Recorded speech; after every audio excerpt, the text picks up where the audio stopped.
views. I take the pleasure in inviting all the August members present over here today. We have our secretary, other members, MC members, and honored guests, and other members of HMA who have taken the trouble of joining this program to listen to our expert speaker, Mr. Abhishek Gaud, and learn a little about what sort of avenues are there. And hopefully they will propagate the same thing to their MSME friends too. And as you know pretty well, that HMA is an organization which has been striving heavily on its own, saying that we should do a lot for the development of the management, on the topics of management related to management, and also other activities apart from women and other social activities, help the SME sector. And for that purpose, we have an exclusive wing, which is headed incidentally by our convener of today's program, Mr. Rajendra Prasad Peddi, who is really making efforts to see that the message of the various facilities that are available are spread across. We did have a few programs earlier too on the MSME regarding the problems faced, how to go about the banking activities, and the different ways that probably the MSMEs can try to get a little amount of support from the banks. Now, incidentally, we came across Mr. Abhishek Gaud Garu, and I would also like to acknowledge the presence and the help of Mr. Murali Krishna Garu, he's the Chief Manager of Bank of Baroda. I think he's right now in Rajkot, and he has also, in a distant mode, he has been very kind enough to see that this particular program goes forward. In fact, we did have a discussion earlier, much prior to this meeting today, wherein we have had a preliminary session, and we thought that we'll keep this thing live and see that how best we can try to tap people who would be requiring it. Many people are really not aware of this particular avenue. So we thought that we should prepare some sort of data bank like thing, get across, find out who are the people who will be probably getting along, and so that they can tap this avenue also. We'll hear from Mr. Abhishek in much detail. But I have an onerous duty of talking about HMA also. We at HMA, as I said, has been working on the basic principle that we have to propagate management. And the target group would usually be the young managers and the young students coming out of the college, young management colleges. In our effort in this direction, we have constituted different teams, especially for the student development programs and management development programs. And then as a probably in a little different way, for the management development program, we are going to the respective industries and trying to see that we cater to their requirement at the industry level itself. In addition to that, regarding the schools, colleges, management schools, one of the very leading performer in this activity has been Dr. Renuka Sagar Garu of Reddy Women's College. She has taken a lot of pains and she has been making best efforts to see that we propagate more on this front also. Today, in fact, we did have a such meeting in JBIT, where we have opened a student chapter. So the idea is that the young people are there to be told and see that they get into the right stride, and the principles of good governance get imbibed right from the college in the initial days. As you all know, ESG is being propagated with such strongly across all forums across the world under the SDG directives. This is, I think, a small effort in that direction. In today's program, as I said, Mr. Rajendra Prasad Peddi Garu has requested Mr. Abhishek Gaud Garu to start there to give a lecture on this, and I'm sure it will be a beginning in these particular events. Number of programs are proposed to be done, and even possible, Mr. Gaud initially has even volunteered to say that I will do the hand-holding also. So that sort of support is proposed to be done, and we at HMA also would like to add our weight behind it. With these few words, I'll again request the August audience present over to make the best use of our speaker, his knowledge, and probably later on, if we don't have many clients from SME sector, to propagate this among the SME sectors and see that we try to push this activity with them. Though it's a slow process, definitely a slow process, but it will be very effective. So with these words, I thank you, Rajendra Prasad Garu, and hand the mic back to you. I request the audience to please raise any questions at the end of the session. We have a thin attendance for sure, but whatever questions are there, please put in chat box so that it will be easy for us to discuss. So thank you once again. And Abhishek Garu, welcome to you once again, sir. Namaste. Right, sir. Thank you. Thank you very much, Ramchandra Garu. It's my privilege and honor to invite all the guests of today's evening webinar. especially our respected HME President Ramchandra Garu, our Honorable Secretary Kuch Chandrasekhar Garu, our Vice President Jayant Naidu Garu, and our today's guest lecturer, guest speaker, Sri Abhishek Gaur Garu, and my fellow MC colleagues and esteemed HME members, ladies and gentlemen. And good evening and welcome to all for today's evening webinar on topic on opportunities and procedure for SMEs to raise the funds from stock market from Sri Abhishek Gaurji. And he's a senior manager from NSE, National Stock Exchange. Before that, I just want to give a brief about what's topic today behind the things. It's a wide-known fact that the MSE sector is the backbone of the economy and contribute a sizable quantum to the GDP and exports and employment. The growth of the business is dependent on the funding facilities and options in the reach of entrepreneurs. To provide an alternative avenue for financing to growing and enthusiastic entrepreneur, the SME listing platform was launched by SEBI in the year 2012. The platform is designed keeping in mind the nature of risk and opportunity faced by the entrepreneurs. The platform is an effort in the right direction to bridge a gap for funding and build equity culture in the SME business. Minimum eligibility requirement, relaxed regulatory framework, and the facility of the business to connect the strategy and informed investors, encouraging more and more entrepreneurs to access the SME route and quench their quest of financing growth opportunities. There are about 675 SME businesses that have got listed on the stock exchange, and these platforms have helped in fundraising approximately about 9,000 crores collectively, spreading to more than 20 sectors on both exchanges in India. The listing of stock exchange opened up a new avenue of financing for the issuers, who are also benefited by having wider access to capital, implement better compliances, gain credibility, build a brand equity, and more importantly, retain the talent pool. The regulations of SME platform also open up for the doors of companies to migrate to main board platform for the exchanges, subject to fulfill of the criteria of the pooling periods and market capacity.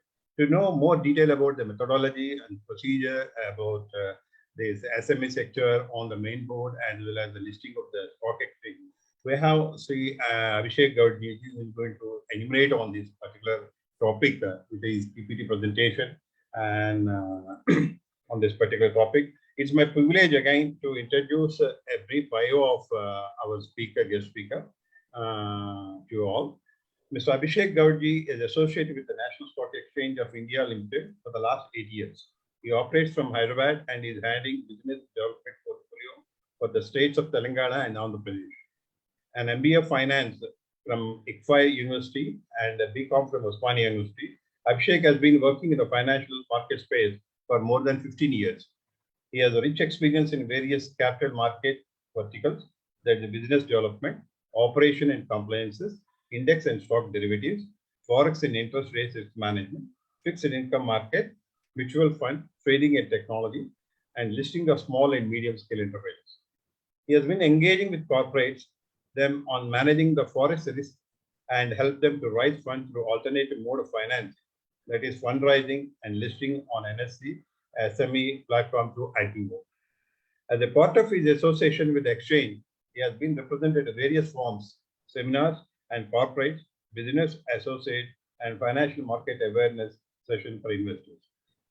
Welcome, sir. This is an open platform for you to share all your experiences so that our SMEs will be motivated and be in touch with you in the future. And I have a small request to all the audience, like our president is already explained. Your questions and all, please keep in the chat box, or you can ask the questions at the end of the session by introducing yourself to the speaker. Thank you. Sir, now it's speaker, mic is yours. Abhishek Garu. Yeah.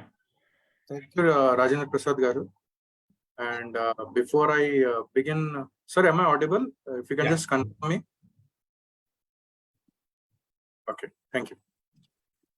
So this session, I would actually thank the HMA, Hyderabad Management Association, for coming up with such an idea and accepting the discussion, because it was a normal discussion which we were having with Mr. Ramchandraji, Mr. Murli Boinaji, and Rajendra Prasad sir, and Mr. Shekhar. It was just a casual discussion to understand what the NSE's SME platform is all about, and how over a long term or a longer period it would be helpful for the SME companies in taking over their growth trajectory on, and subsequently keep them give them an option of funding. So then this particular idea of why don't we talk to our members and a larger audience to keep them also aware about this platform came on to being. And today with fortunate opportunities, we are here discussing this topic on the Zoom call today. So I'll really thank HMA for this opportunity of inviting and giving us the opportunity to speak in front of all of you. Getting into the subject, I'll try to point on few things which would basically be a stepping stone. In fact, Rajan Prasad ji has already set the tone for the session by mentioning about some statistics and some need for the SME funding. I would like to add a few more points so that it finds a proper connect while we are presenting and you are able to see the presentation. Largely, when we see on the SME sector, the SME sector businesses are predominantly a family-owned business, where somebody has started in a first generation or a second generation, and then the business is currently growing. Mostly it happens that either on the first generation only, the business is grown to such a level that the takeoff stage or the growth stage is now there, and in many stages we find that the second generation is also keen on getting into the business, but the opportunity for them of expanding the business are very contained, because already a lot of market has already been explored, and their financial funding opportunities are also limited because of the assets which have been created, or probably because of the collaterals which are required by the financial institution for time and again funding the businesses. So if somebody is not able to gather or probably get that kind of collateral, then the fund which is available becomes a bit costlier rather than being cheap, so that the business doesn't go in an economical way. So that is why most of the time we find that the SME or the family-owned businesses are stuck up in such a way, or in a band of say 50 crore to say 100 crore or 20 crore to 50 crore kind of a turnover. They are there for a longer time, and they feel that, okay, this is the comfortable zone for us, and then we can keep on doing our business as usual, instead of thinking something more. For the entrepreneurs who are enthusiastic, who want to really create a mark in the market, and subsequently also identify what the valuation of business is there, or the wealth which they have created, does that have any value? The efforts which have been put into the business, does that have any value? If these things are pondering upon with any investor, then definitely this platform of capital markets would be instrumental for them. This is not I'm theoretically telling, they are live practical examples where we have seen that there are many companies which are listed on the main platform. Though yes, initially they were small businesses, but over a period of time they have accumulated or incorporated the professional way of doing business, and now the empires are huge. So you can identify few big industrial houses who were initially very small, and then currently they are leading, be it on the recently listings or probably any other farther away listings. Then you find basically these type of companies initially start as an SME, and then depending upon their traits of getting into the business, the professionalism, they deploy into their operations, make them big, and then the system is set in such a way that the day-to-day involvement of the actual promoter is not required. It's only an autopilot mode where the business runs, and that is where the professionalism comes into being, and the professionals run the business. For SME companies, aspiring this was very, very a far distant dream till 2012, when SEBI came up with this regulation saying now the small and medium companies can also get listed. Now with this concept, the two aspects which we were just discussing about, one is taking business to the next level and imbibing the professionals into business and then keep the business going, that can be done. And subsequently, the option of getting more finances or avenues of more finances getting opened up has now been introduced in the reach of these small and medium companies by the introduction of this platform. What happens here in this platform? The criteria is specified, what kind of entities qualify for a SME category, and now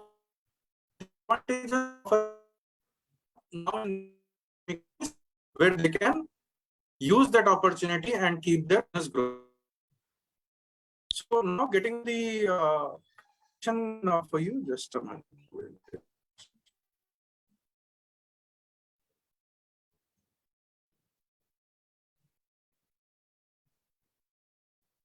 Share the screen and just consider whether you're able to see the presentation or not.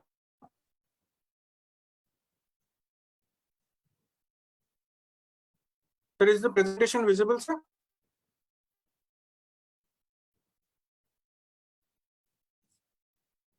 The presentation is not showing up on the screen. Is it? Yes. Now is it visible? Okay, sir.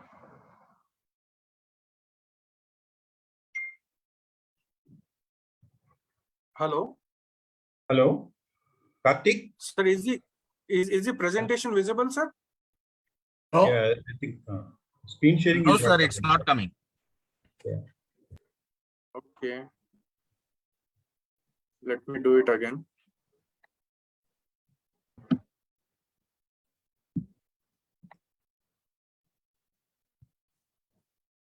Now, sir? No, sir, it's coming. It's not.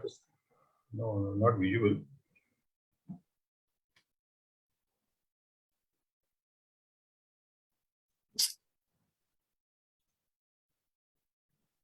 Sir, you wanted our Karthik to share?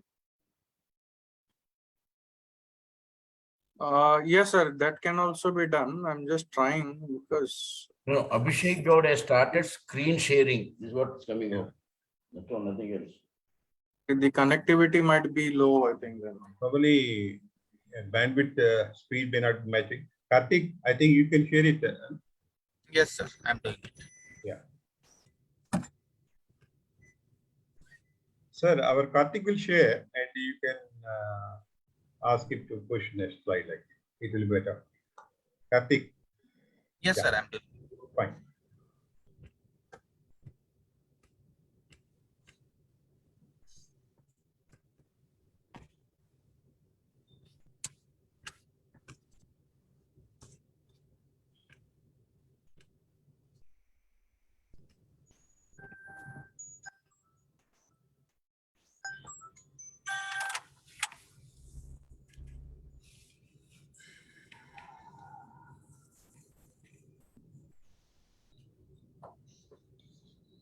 Sir, are you able to see the screen? No, now it's okay. Yeah.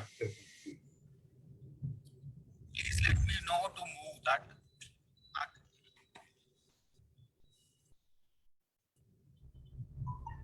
Now again, Abhishek Gaudi shared his screen. Sir, I think you can stop it. I think Karthik will share probably.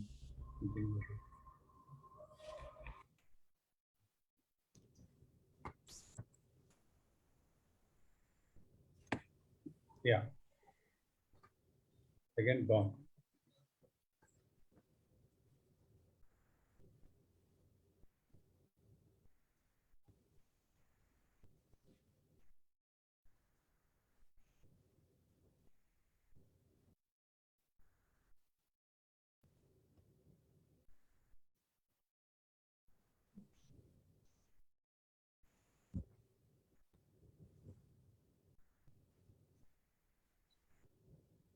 Karthik? Sir, No, it's not coming. HME, the emblem is on. shall I start? Yeah, yeah. Oh, okay.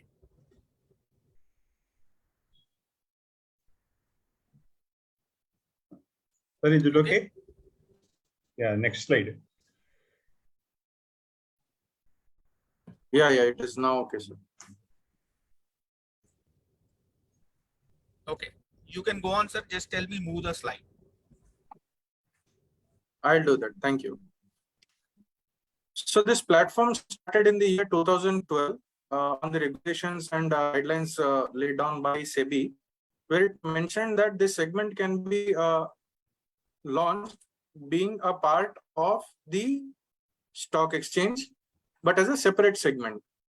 Now, all the intermediaries on this platform are similar to what are already available or probably already doing the activities in the capital market space. So all the trading members and the trading merchant bankers are same as a main company gets listed. The trading terminals are also on the same side, and the same main board terminals are available for the individuals and companies to access when they are getting listed on the stock exchange, the SME platform. So moving on to the next slide. Can I have the next slide?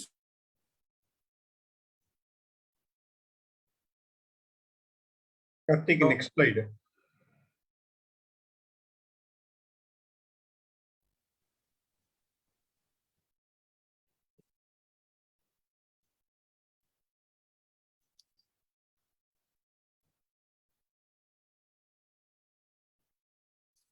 Yeah, thank you. Now coming to the facts and figures, or probably the numbers which are accessible. So in total, there are around 279 companies. This number is a bit older number, but as we speak today, there are 279 companies with more than 49,000 crores as the market capitalization. The total amount of capital which has been raised by the SME companies on the NSE amounts to more than 4,500 crores, averaging it to somewhere around 16 crores, which is spread across 21 various sectors. And the beauty of this platform is there are around half of the companies which have fulfilled the eligibility criteria. They have also been migrated to the main platform. So there are around 110 companies as of the slide preparation. But as we talk today, there are around 116 companies which have migrated to the main platform of the exchange from the SME platform. So there is a graduation stage where somebody being small, now on the platform after they are getting listed, they become decently big so that they migrate to the main platform and get traded as a normal stock which on the stock exchange. So these stocks which are with companies which are listed on the stock exchange of the SME platform, they are also traded on the stock exchange, but there is a small difference of the companies trading on the main platform and the SME platform, depending on the ticket size, how much amount of quantum is getting traded per investor. Now coming to the next slide, which basically talks about the stage and what type of companies can access this platform. The stage, if we talk about, it is basically the growth phase or the growing phase where the company has already established a business. Now, to expand or probably take the business to the next level, they would be requiring more amount of capital for moving to the main platform or to grow. So when this particular platform is in the access of the companies, they can similarly come to the exchange and get listed on the SME platform, get that funding which is required through the general public, and then subsequently keep their growth trajectory on. So in terms of what type of companies can get listed, any company or any business which is under a regulatory framework. So companies as a corporate, that is private limited or a public limited entity, they can access this platform. Companies or businesses and entities which are in the form of an LLP, they can also try to explore this platform, though yes, the conversion would be required. And even a track record of a partnership entity can be considered for a company if they want to get listed on the SME platform of the exchange. Now moving to the requirement as per laid down by SEBI.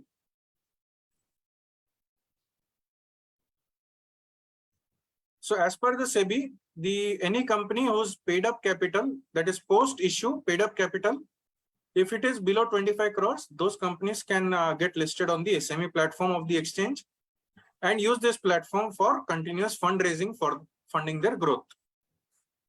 Subsequent to the SEBI guidelines, NSE has also added a few hygiene points which are more relevant both to the industry as well as the investors, which basically says that there should be at least a 3 years operational history for the business. Out of the 3 years, company should be able to make profit in at least 2 financial years. Net worth should be positive. Any company whose net worth is negative would not be admitted on the SME platform at NSE. Subsequently, few more hygiene checks as the company's corporate governance is concerned. The company should not be referred to a BIFR for any banking resolution, or the promoters should have not been declared as not fit and proper. So there should be these eligibility requirements to be fulfilled for an entity to get to explore this platform of NSE for getting listed. Subsequent to that, keeping in mind that the business on the SME platform gets listed at a stage of growing, there is again a hypothetical benchmark of amount of turnover happening. So that can be discussed when there is some interest coming about from any investor or any management. We can basically talk on those and try to see whether they fit into the other eligibility requirements or not. Now coming to the other regulations, which says that what type of activity it is all about and how, as an entrepreneur, it is to be looked at. In terms of an IPO getting completed, there are a few points which SEBI has mentioned, which maintains that there should be a minimum 50 allotments for the entity when they are getting listed. So with 50 minimum number of investors, the company on the SME platform can get listed. This is a regulation technically, but over a period of time, probably the numbers which we have seen, the number has always been more than the required number. It's decently above. It's not just above that number, it's decently above that number. So there's a lot of interest among the investors in the market to access the SME platform and invest in SME companies. What type of investors invest, we'll definitely discuss in the fag end of this page discussion. But coming to dilution, for both the SME platform as well as to the main board platform, the dilution is kept at 25%. So that means after the company is coming up with an IPO, the promoter's equity needs to be 75% and non-promoter or the public shareholding needs to be 25%. So that doesn't quantify that the promoters need to sell shares in the market if they wish to, and the investors are willing to hand that can be done. Otherwise, there would be new set of shares which would be issued in the market that would quantify their investment as 75%, and the new shares would be 25% of the total equity. The DRHP is prepared in the same format, the booklet, which is basically having the details of the business right from the day of incorporation till the date of filing. All these details are there in a booklet, which is called Draft Red Herring Prospectus. So that is prepared and submitted to the exchange only. It doesn't need to go to SEBI for its observation. Exchanges does its due diligence and awards a permission for the company to get listed on the stock exchange on the SME platform only. Then there is 100% underwriting. That means when an IPO is opened up, the merchant banker or any underwriter gives an assurance to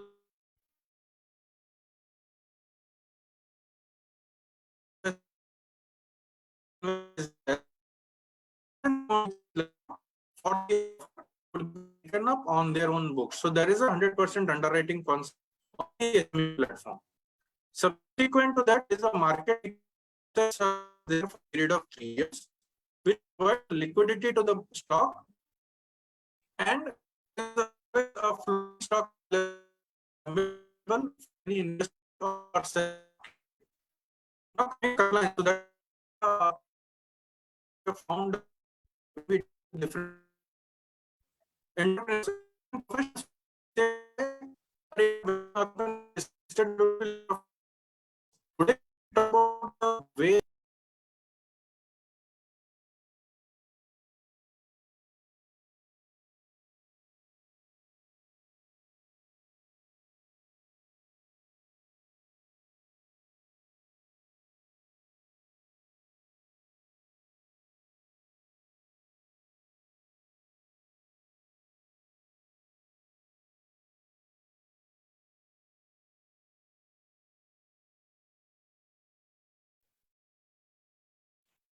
Sir, Arvind garu, Abhishek garu, sorry. sir, did I get missed somewhere? Yeah. Hello. Volume is breaking, sir.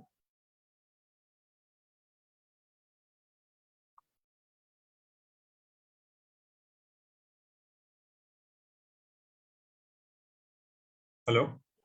Hello. Okay, sir.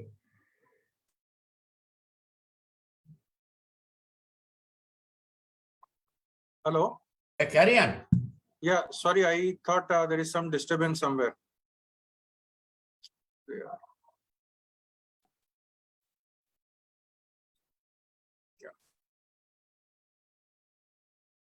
So there is a market making concept for a period of 3 years, which is to be adhered by all the participants for sure. So without that, it would be very difficult for any SME enterprise to get listed. Then coming to the compliances. So many times when we basically look at interact with entrepreneurs, we come across there would be a lot of compliances getting added when the company gets listed. Though yes, to some extent it is true. But if we look at the current scenario of other regulatory activities in terms of a company law, in terms of a GST or any other thing, already the businesses are following regulations or probably complying to the regulations to a lot extent. There would be a few additions in terms of giving disclosures and also submitting the financials, which is again a very common activity if somebody is taking a facility or a loan from any financial institutions. So in that case, what happens is a company or a business gives a progress report to any financial institutions every half yearly, mentioning what is the business, how they have been running, and what is the decent amount of profitability in an unaudited form or probably a provisional form. Similar thing of this sort is to be given to the exchange, where half yearly unaudited results have to be given compared to the quarterly on the main platform. Corporate governance has to be maintained in the similar way in terms of properly incorporating a board, doing proper disclosures, maintaining proper trading windows properly, and all these things which are basically complied if a company secretary is employed, and then things are taken care of.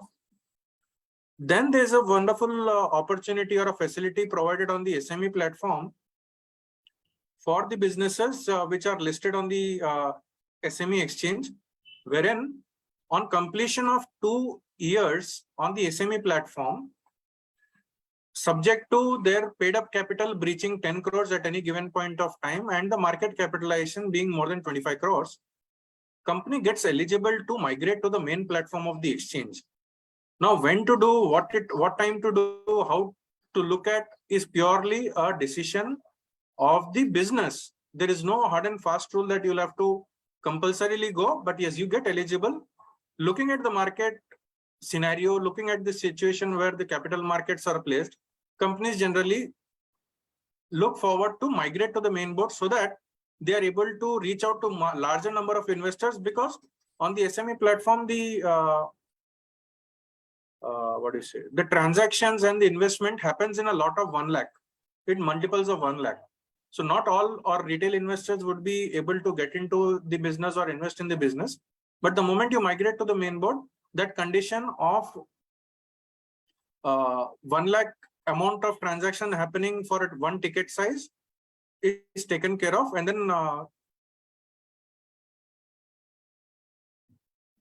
can basically this 1 lakh goes off, and each and every share is available for investors to invest. Now coming to what type of investment an investor can do if a SME company is coming up with an IPO, that is a minimum application of 1 lakh and multiples of 1 lakh, and similarly the transaction also happens in multiples of 1 lakh.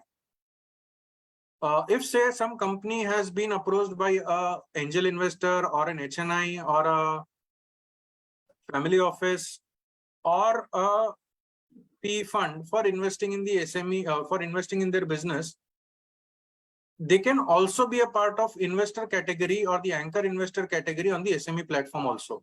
So that can also be taken care of.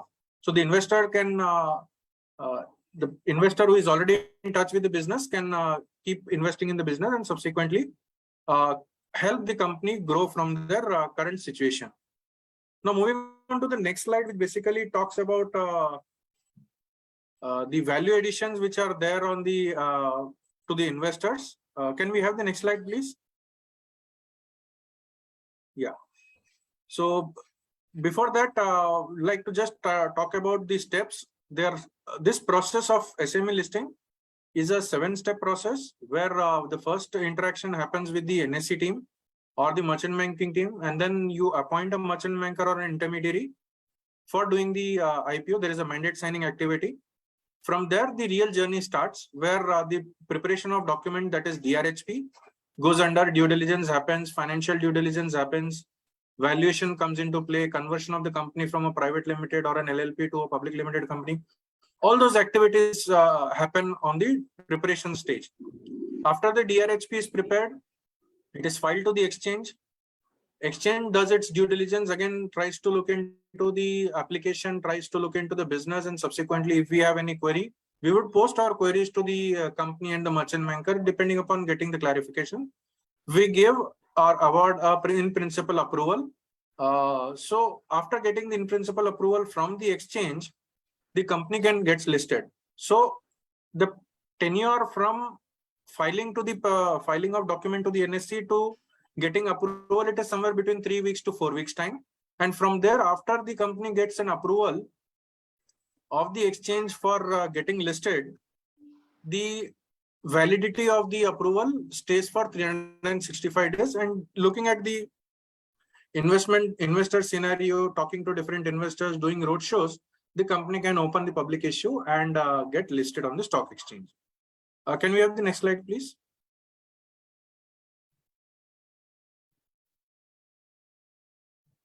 Now coming to the value proposition, this is what I was talking about. Because this is an important part for people to understand, because many of the entrepreneurs say that once I get listed, that is the end of the story. I'll be able to raise funds only one time. No. After getting listed, your capacity to take funding from the market increases in the form of, say, first time when you're coming up with an IPO, it's an initial public offering.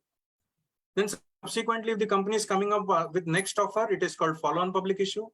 Then if the company wants to raise funds, because the price of the stock is already tradable, the terms of discussion with a strategic investor or a PE investor or a placement of fund, placement with a fund becomes very easy. So there can be preferential shares allotment to different type of investors who are interested in the business. Then there can be a rights issue. Rights issue is basically the existing shareholders only contribute to the capital of the company for funding their further growth. So likewise, there are multiple options which get opened up after the company gets into the listed platform. And there is efficient raising of capital time and again when the company wants funds for growth. It creates a lot of visibility, because currently if you look at most of the SMEs, some company which is doing good in the, say, form of an FMCG sector, we at Hyderabad would not be able to know a company which is doing good in, say, Delhi or Rajasthan. But if we are having similarly companies from Hyderabad, would not be known to many companies out of Hyderabad. So when the company gets listed, we find a lot of thirst among the investors who want to invest in similar kind of a sector for companies which are doing good, for the managements which are good and have come good in their business over a period of time. So the visibility in terms of accessing to investors increases. Subsequently, because you are getting listed, the visibility on general platforms also, if somebody wants to search for the FMCG companies from South or listed companies from South, they'll be able to find the name of those companies. So visibility increases. With visibility, the brand equity of the company also increases. So it would add more to the prospect of the company, and the growth also is easily in the reach of the company. Getting listed would add a lot of credibility to the business, because now everybody would say that yes, this company is working in a regulatory framework. They might be they are required to fulfill the regulatory framework and comply with the law. So if the company is doing good, then only they'll be able to meet the corporate governance norms and other compliances. Thereby the credibility of the public as well as the general investors and the stakeholders of the company also increases, be it suppliers, be it employees, or be it anyone who want to invest in the company. The credibility keeps on increasing with the performance of the company and the financials which are declared by the company time and again, and the disclosures in terms of business growth happening on the exchange, on the listed platform. It amounts to or accounts to an appropriate valuation of the business. Largely what we have seen when a company gets listed, some people say that many times the valuation is done at a higher level and the stock crashes after the company is getting listed. Many times you find that a company is listed at an X price, and then on the IPO there's a 20% or a 30% increase on the price. That means there's a price discovery happening on the market when the investors get into the business and they are looking to invest in those kind of businesses. So that is how an appropriate valuation, be it an appropriate valuation, come into the fold of the company, and then the company gets a proper valuation. Corporate governance definitely improves. You have a formal board, you have a committees for running the business, you have your own internal practices getting improved, a CFO and a CEO, CS is employed. So these type of things, regulatory requirements, improves the company's corporate governance standards also, and help the company in maintaining the business properly. Migration to the main board, we have already discussed that once the company completes 2 years of existence on the SME platform, subject to fulfilling the paid up equity being more than 10 crores and the total market capitalization of more than 25 crores, they can get eligible and migrate to the main platform of the exchange. Next slide, please, sir. Now comes a few important aspects which as an issuer people can look at accessing the SME platform is liquidity to the stocks. Largely we have seen that in SME companies, if it is a family owned business, there can be 10 or 15 family members who would be equity partners of the company, who would be contributing to the equity of the company. Or there might be some friends who have invested in the business and somebody wants an exit. Then what would happen? Either the company should buy that shares back, or any of the existing promoter need to take that portion of the equity and give an exit, which is basically for a scenario for an unlisted entity. But the moment a company gets listed, the shares are freely tradable on the stock exchange. So if any investors of such sort is there, they need not look up to the company or the promoter, and they need not be, the promoter or the company need not be worried of giving an exit to the investor. It is listed, market makers are there who provide liquidity to the stock. The investors are there who want to invest in the company. The investor can take an easy exit. So thereby it provides a lot of liquidity to the company. Better borrowing terms is in the fold of company when the company gets listed, because say a scenario where a business has as an entrepreneur, somebody has given their assets as collateral for funding the business. Now, how much amount of collateral can an individual give? Limited, correct? So once a entrepreneur has exhausted all his collaterals or assets, the funding becomes a lot costly. So being into business or competing with larger players becomes very difficult if a company is enthusiastic to grow. So when the company gets listed, first of all, it rationalizes the debt equity ratio of the company because there's a new amount of equity coming into the business. So there is a cushion again. Second, when the shares are getting listed, they get a value. And after the companies are getting listed and the shares are having value, they are acceptable by financial institutions as collateral for giving further credit. So you're creating a asset for the efforts which the entrepreneur has done business over a period of time. And then subsequently, when the business wants to grow, this asset, which is an equity, would be at the reach of the entrepreneur to provide them better credit facilities, better borrowing terms, and then the company can subsequently keep their growth trajectory on. Opportunities for mergers and acquisitions also unfold. Though yes, anybody can do a merger and acquisition as an unlisted entity also, provided they are having a credibility in the market and a decent amount of cash on hand.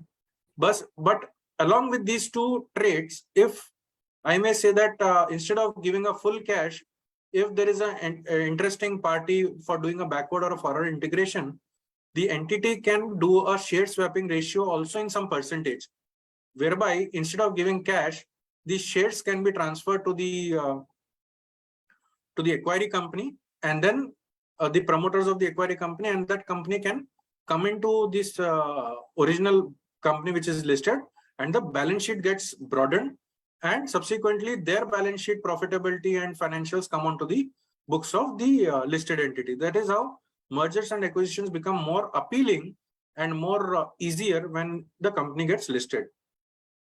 The next point is definitely a more important point, is retaining high caliber employees.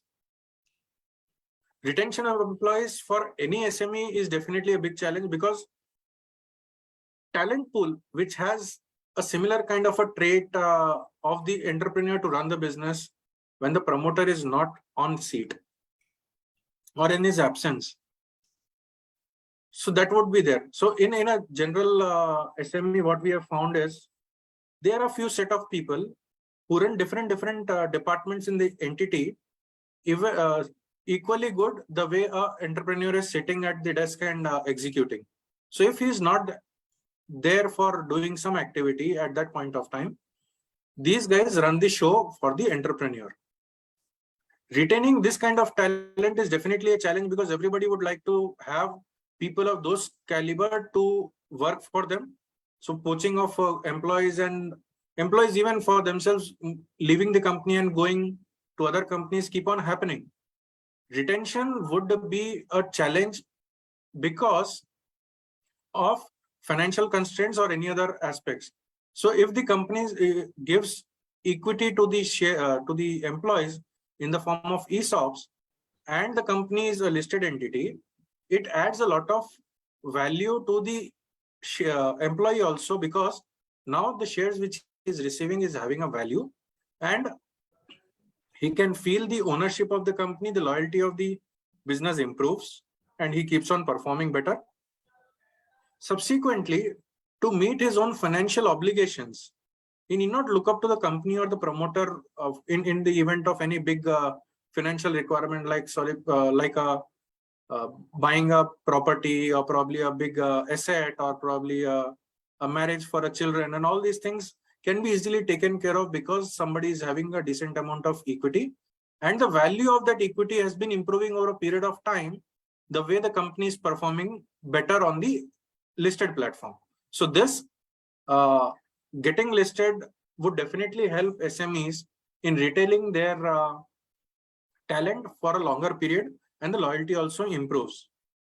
Shares as collaterals, we have already mentioned that better borrowing terms can that you get a opportunity to use your shares as collaterals for taking further credit. And this is how basically, if you look at the value proposition is added for an entity when the company is getting listed. And yes, all these benefits, or probably all these value additions, were accessible to the companies which were there on the main platform of the exchange. But hitherto, after the SME platform getting launched, this value additions are also in the reach of small and medium enterprises and their entrepreneurs also. Moving on to the next slide, please.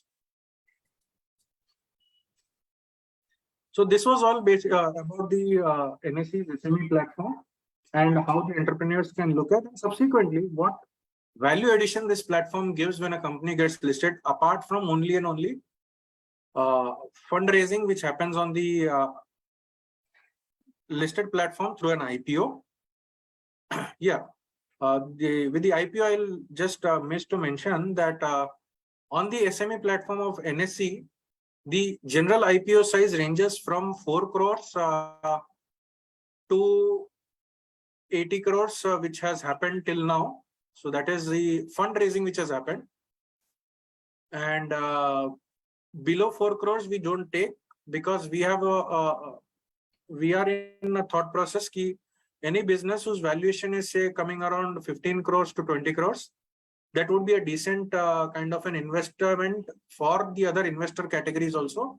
And the business has already gone to a stage where there is a decent amount of valuation coming into the books. So that is the criteria which we basically try to identify and have a benchmarking. So there is no hard and fast rule, but this is a benchmarking which we have done for ourselves. We have been talking to different type of investors in different forums. Individually, we do have an interaction with the entrepreneurs also, and subsequently we take help of associations and professional bodies like HMA and ICI, ICSI to basically talk about this platform and see to it that the word goes to a larger audience and then they get benefited out of this platform. Can we have the next slide, please?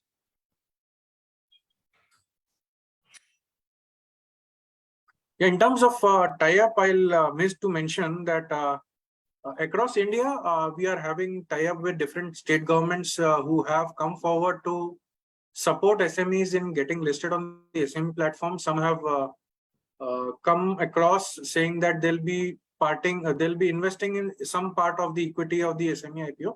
Quantum differs though, but yes, that has come up. And similarly, some governments have come forward to give subsidies or probably reimburse the expenses of a company getting listed on the SME platform.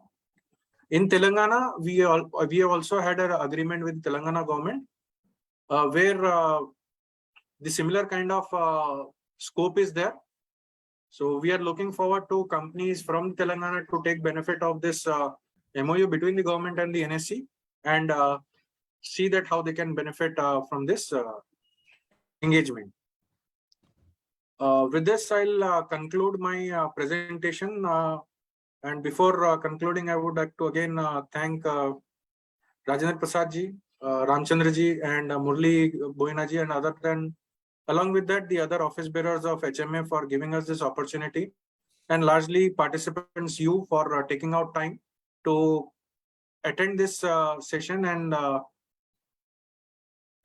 be an august audience for us.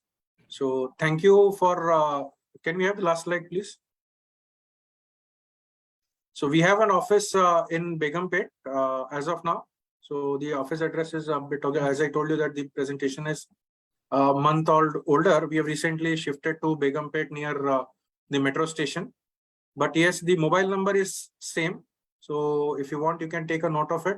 And if you have any queries, we'll be happy to clarify those going ahead. Over to you, Rajendra Prasad ji. Yeah, thank you. Thank you very much, Abhishek ji. I think I have a few questions, sir. I think I'll just put these two questions. Then later on, I think from the audience, they can also share their questions directly to you. First one is, what kind of companies sector-wise explore this option for fundraising? I think in elaborate detail, I think you touched it, but to the audience point of view. Sorry, sir, come again, please. Yeah, what kind of companies explore the sector-wise this option for fundraising? And the second one is a company required to do more compliance after getting listed? I'll take it one by one, sir. Yeah. Yeah, in terms of sector-wise, you mean to say? Yeah, that's right. Sector-wise, we are a sector-agnostic platform. Sector-agnostic means we don't have any specification or a preference of a sector. Any company who is on a growth trajectory, who aspires or probably who thinks that after the company raises funds, the business would grow, Yeah. all those companies can get listed. For an example, an IT company can get listed, a startup can also get listed, a brick and mortar manufacturing company, a services entity can do, even a trading entity can do listing on the stock exchange. Any thumb rule recommend, sir, like some sort of a thumb rule? Thumb rule. There are a few furniture companies Yeah. which have got listed, which are into trading activity. Okay. So furniture trading business में few entity were there. They've got listed, though he is not from Hyderabad, though from other parts of the country, but they have got listed as an entity. As an example, if I talk about other sectors, we have companies from facility management, that is human resources, if you may term. Then we have companies from wire and mesh manufacturing. We have engineering companies. We have agro processing companies. We have companies from the entertainment industry, be it short film making or VFX. Those type of entities have got listed. So the list is huge, sir. If you, even real estate, probably the infrastructure side, those type of companies have also got listed. So the spectrum is huge. So there is no dearth of any kind of or there is no preference. This sector would only be fancy kind of a thing. Yes, the investor would be looking at some different sectors, but we don't have any preference of any sector as such. The second one, sir, the company required to do more compliances after getting listed. I covered this during the presentation, but again, thanks for making this as a point, because presentation of many things just go in the flow. Yes, compliance, there would be some addition in terms of providing proper disclosures. In the sense, any disclosure or any business aspect which is having a price sensitivity impact, that is, any news of the business which is having or which can move the price, positive or negative, that has to be declared in the form of, say, if a business is there into infrastructure business, okay, infra company is there, they have got an order from any government entity or probably a private entity. The quantum of the order can be 10 crores or it can be 50 crores or 5 crores also. If that order is awarded, which is basically a price sensitivity information, because an element of profitability would be included in that, that as a disclosure needs to be given the moment there is a information. Subsequently, there would be some financials on a half-yearly basis discussed within the board. So when these are declared, people would come to know what is the growth of the business, what the financials are fared. Instead of giving an opportunity for somebody to do a front running, it is an opportunity or it's an obligation of the company to declare the results first to the market, then circulate in the general public. So those type of disclosures, compliances would be there. Subsequently, in terms of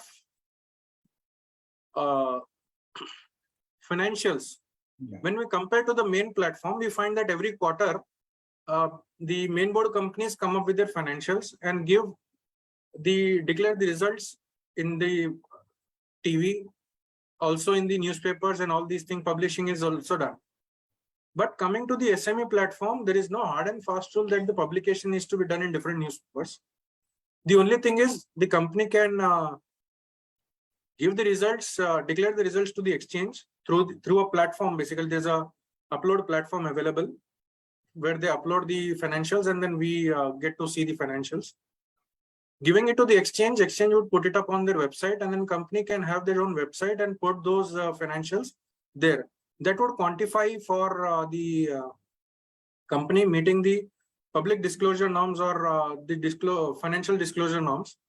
They need not go and print in different newspapers, so that with this, the costing of doing up printing and publishing in newspapers is saved with the entity.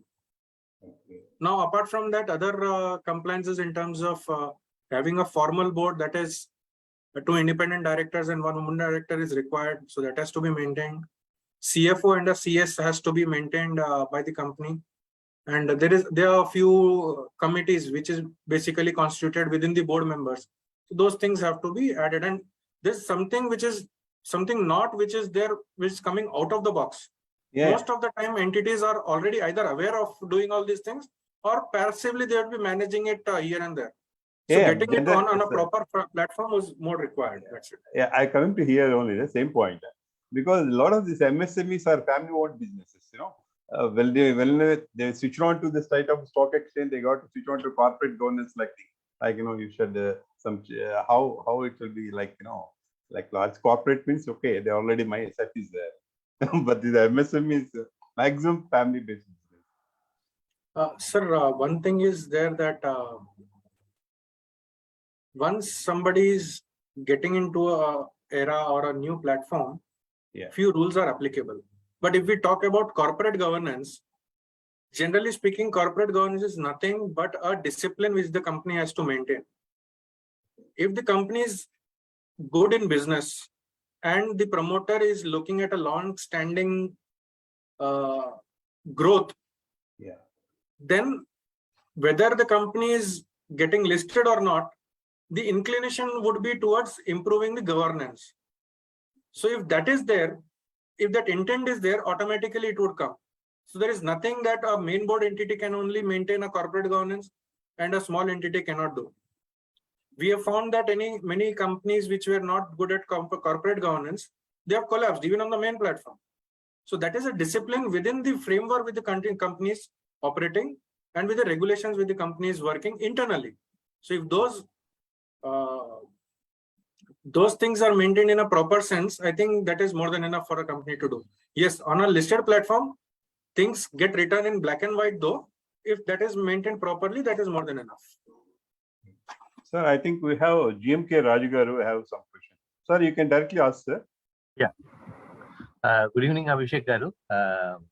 I'm GMK Raju and I'm an advocate. Before that, I had a corporate background.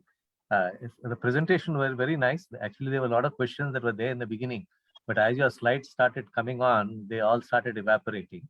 But anyway, there are one or two issues that I just wanted to check on. One is, I think this exchange comes under which regulation? Just as a matter of curiosity. Which regulation? It comes under the SEBI regulations only, sir. All LODR regulations are applicable. Under AIF or all the regulations are applicable? No, it doesn't come under AIF. It is under the listing regulations only. But for SME category, there is a separate set of regulations under SEBI. But once a company gets listed, the LODR regulations apply similarly with some relaxations.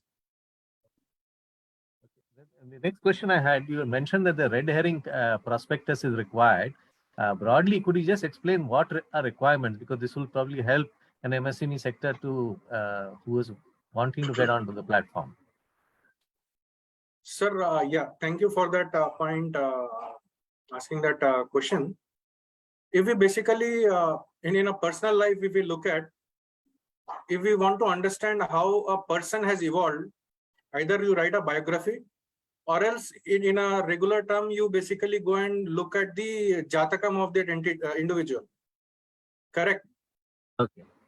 So what we call as a kundali, that would basically tell when the individual was born and over a period of time, how the graphs and all these things have been evolved for the individual.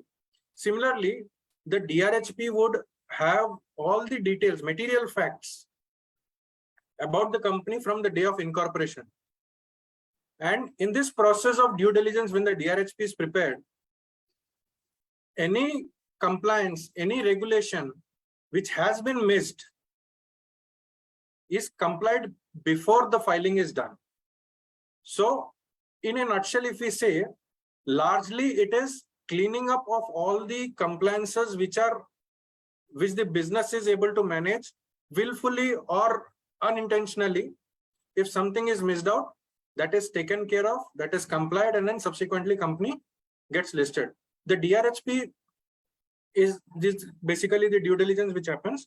Apart from that, it gives snapshot about the promoter, their ability, their qualification, and their experience. Subsequently, It talks about the sector in which the company is working, the own business traits of the entity, what it has evolved. See, many companies have come over ages in different type of products. Started with one product, now they are doing another kind of a business. So all this transition is recorded on the DRHP, so that if an investor is trying to look at what this entity is all about, he'll get everything in a single book, along with the financials which are restated for at least 5 years and then post to the public. In the DRHP, you'll also find the objects of the issue, and subsequently what other peers in the market are there and how they are valued. All these traits are there in the DRHPs. Thank you very much. Thank Okay, you, one sir. other question. Of course, someone else has some questions you can ask. I know that in the SME sector, almost 85% of them are all in the sole proprietors. Thing. So this exchange will be restricted to a very small percentage of the market, the participants, potential participants. Sir, yeah, the point which you have mentioned is true to some extent, because when we look at the SME paradigm as such, we identify that it is a single owner run, but many times we have seen that over ages, the sole proprietorship entities have either migrated or graduated to an LLP or a partnership, or if some second generation is coming into the business, they have incorporated or turned themselves into a private or a public limited entity. Though yes, the operations are same as a sole proprietor entity, where somebody at the helm of the affairs is managing and taking all the shots, but the evolution has already happened, and we are find different amount of changes in the market. That is why I mentioned during my presentation that even a partnership entity registered under the Partnership Act, because it's a regulation which is there, comes under the regulatory framework, the track record of a financial track record of a partnership entity, registered partnership entity, is also considered as a track record for considering on the SME platform. There are some cases where sole proprietorship entities also can get listed, but again, that activities is a bit cumbersome activity. But that can also happen. But over a period of time, we have seen that companies from partnership have evolved and they have got listed dearly on the stock exchange. Hope I have answered your queries rightly, sir. Thank you. No. Actually, this must be a broad set of questions for everybody who's in the MSME sector. Thank you very much. Thank you very much. Yeah. Anyone from chat box? Anyone from audience? I think there are no more questions, sir. I think. I just asked one question, sir, before we close. Please, you were talking about a nifty SME sector index has been developed. How many players are there? How many data points are there in this NFT index? And how has it been trending over a period of time? Sorry, sir, to me? NFT and nifty SME index. How has it SME been index. trending? Okay. SME index. Nifty. Sir, I would have loved to show you the fact sheet, but I think time doesn't permit. But yes, there are a good number of companies which are there. I think, will I be able to mention? Yeah, I think chat is there. I'll mention the link to download the fact sheet. You'll be able to find the graph where you can see the growth of the SME index and how on a CAGR it has improved over a period of time. Just give me a minute. I'll try to find that.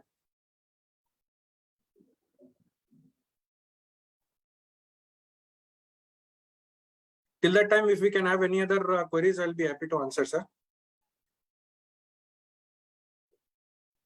When you apply for this, you are talking about something in the listed. Can the SMEs also load huge premiums like what big organizations do? For 10 rupees share, now look at 900, 1,000, 2,500. Can the SME also load premium? Sir, premium at the time of getting listed, I defer to say, because this being a small platform, generally the valuation is a bit less compared to the main platform. No, Keeping in mind the trade that if norms are stricter or more convenient for the SMEs. No, sir. Generally, they are valued relatively less compared to the main platform. This is what I may say, because there's a track record which is already available on the platform.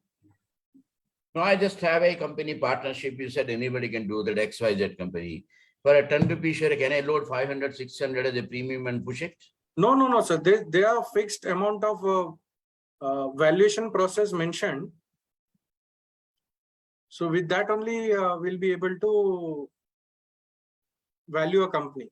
No, if you look at some of the companies recently issues, Paytm, GTM and all that, drastically. That is the main platform, sir. No, I'm talking about platform. Is it the main platform or sub-platform? What are the rules? Are one and the same or different for each segment or each? I mean, For SME and basket, corporate. SME and Ideally the regulations are same. Yeah. But we have not seen such kind of valuation, abnormal valuations. An SME company getting onto the platform, sir. Sir, who will decide on the valuation and dilution percentage of SME IPO? After the approval process goes on the exchange, sir, the company and the promoters and the merchant bankers go to the market and talk to different investors. When an investor comes to when the investor and entrepreneur come to a consensus, this could be an appropriate valuation, that is the amount which is decided on the SME platform. On the main platform, the criteria would be again a subjective matter, but the merchant banker would be a right guy to answer this. But over a period of time, if we look at the SME companies are relatively valued relatively cheaper compared to the main platform, where investors easily are able to check in, and with the growth of business, they are able to make a decent amount of wealth on the investments which are invested in.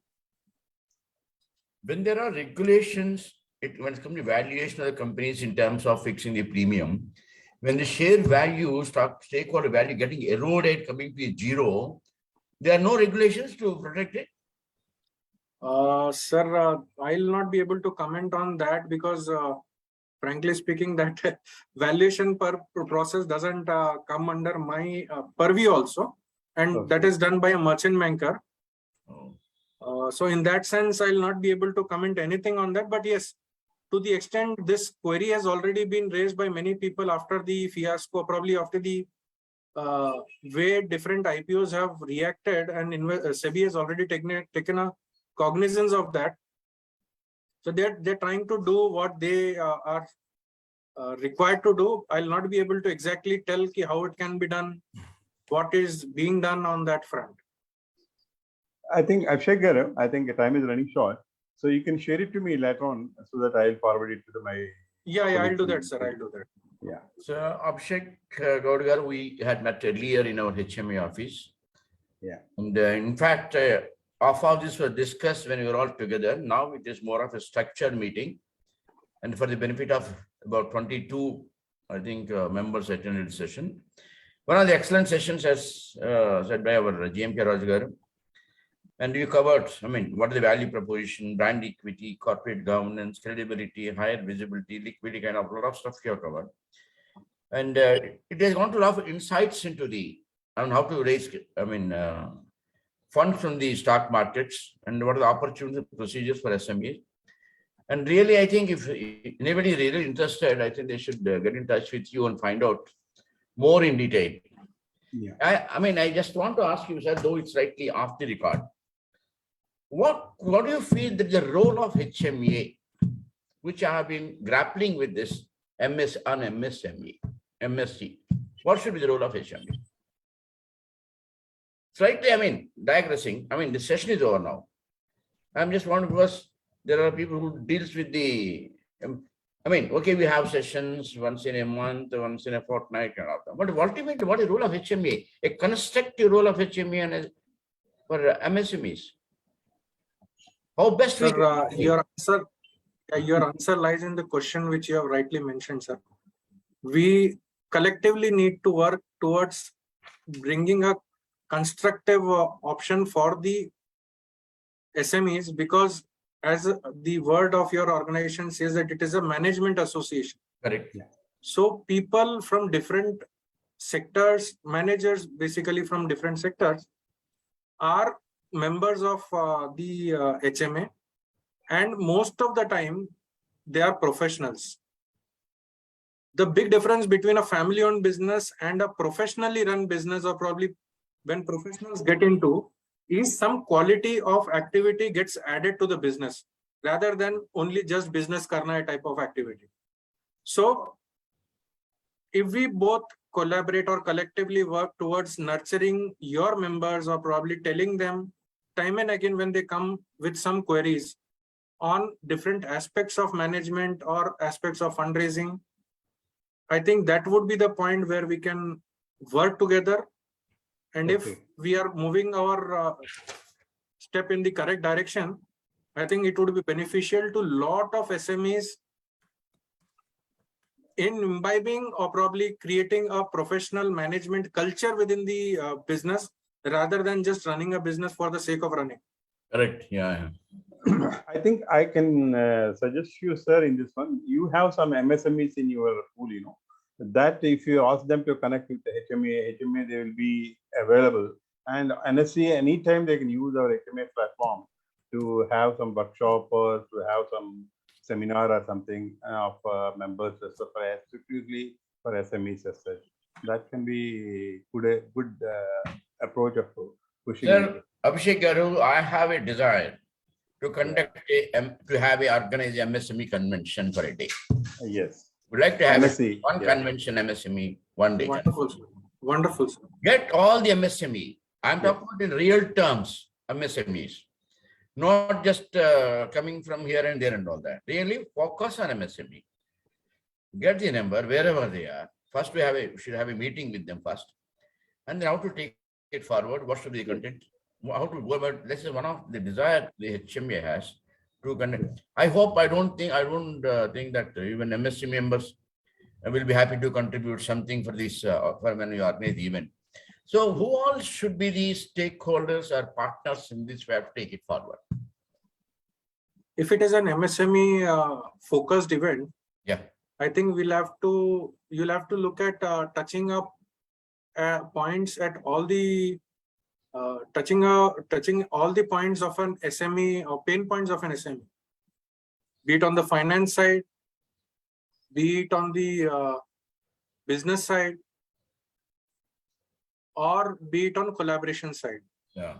If these three things are properly crafted or knitted, I think the convention which you are talking about would definitely be a good success. I would like to have at least 300 to 400. I mean, it's SM members sitting in this. I mean, sitting in the hall and listening to the various inputs, how to take it forward. I mean, what should the growth in terms of, like you said, one session would be on the tapping the stock markets. And Yes. we should have one consolidated, integrated.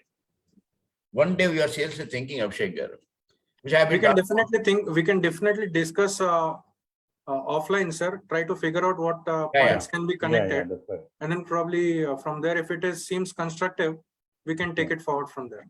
Anyhow, thanks once again, Abhishek Garu, and thanks to Rajan Prasad Garu for organizing this event, and our President Ramchandra Garu, and Vice President Jayavant Rayadu Garu, and most of the members. Mainly Murali Krishna Garu didn't say anything today from Bank of Baroda. Okay, he is very much present here, but didn't say much. And Ramesh Naik Garu, Ashwini Raman. I mean, all the people who have presented, thank them once again. And we'd like to continue to have this kind of association in future also, sir. Thanks, Abhishek Garu. Thank you very much, sir. Thank you, Rajan Prasad Garu. We'll call it a day. Yeah. Let's close the session now. Okay. Yeah. Thank you. Thank you, Abhishek Garu. Thank you. Thank you very much, sir. Yeah.